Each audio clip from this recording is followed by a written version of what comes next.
Now, the title of it is Bo. That's the name of the dog. He never came to me when I would call unless I had a tennis ball, or he felt like it.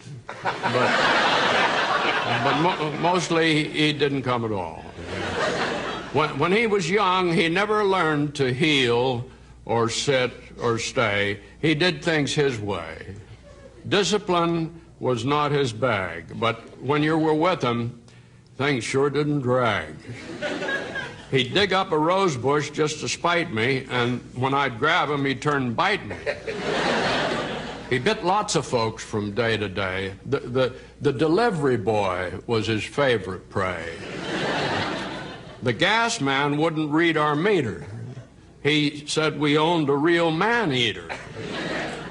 He set the house on fire, but the story's long to tell. Suffice to say that he survived and the house survived as well. And on evening walks, and Gloria took him, he was always first out the door. The old one and I brought up the rear because our bones were sore. And he'd charge up the street with Mom hanging on. What a beautiful pair they were. And if it was still light and the tourists were out, they created a bit of a stir. But every once in a while, he'd stop in his tracks and with a frown on his face, look around. It was just to make sure that the old one was there to follow him where he was bound. We're early to bedders in our house. I guess I'm the first to retire. And as I'd leave the room, he'd look at me and get up from his place by the fire.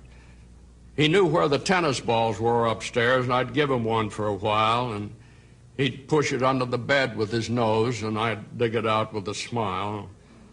But before very long, he'd tire of the ball, and he'd be asleep in his corner in no time at all. And there were nights when I'd feel him climb upon our bed and lie between us, and I'd pat his head.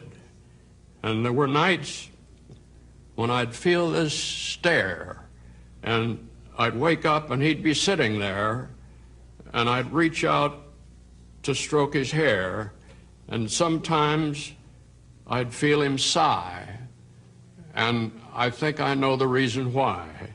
He'd wake up at night and he would have this fear of the dark, of life, of lots of things, and he'd be glad to have me near. And now he's dead. And there are nights when I think I feel him climb upon our bed and lie between us, and I pat his head. And there are nights when I think I feel that stare, and I reach out my hand to stroke his hair, and he's not there.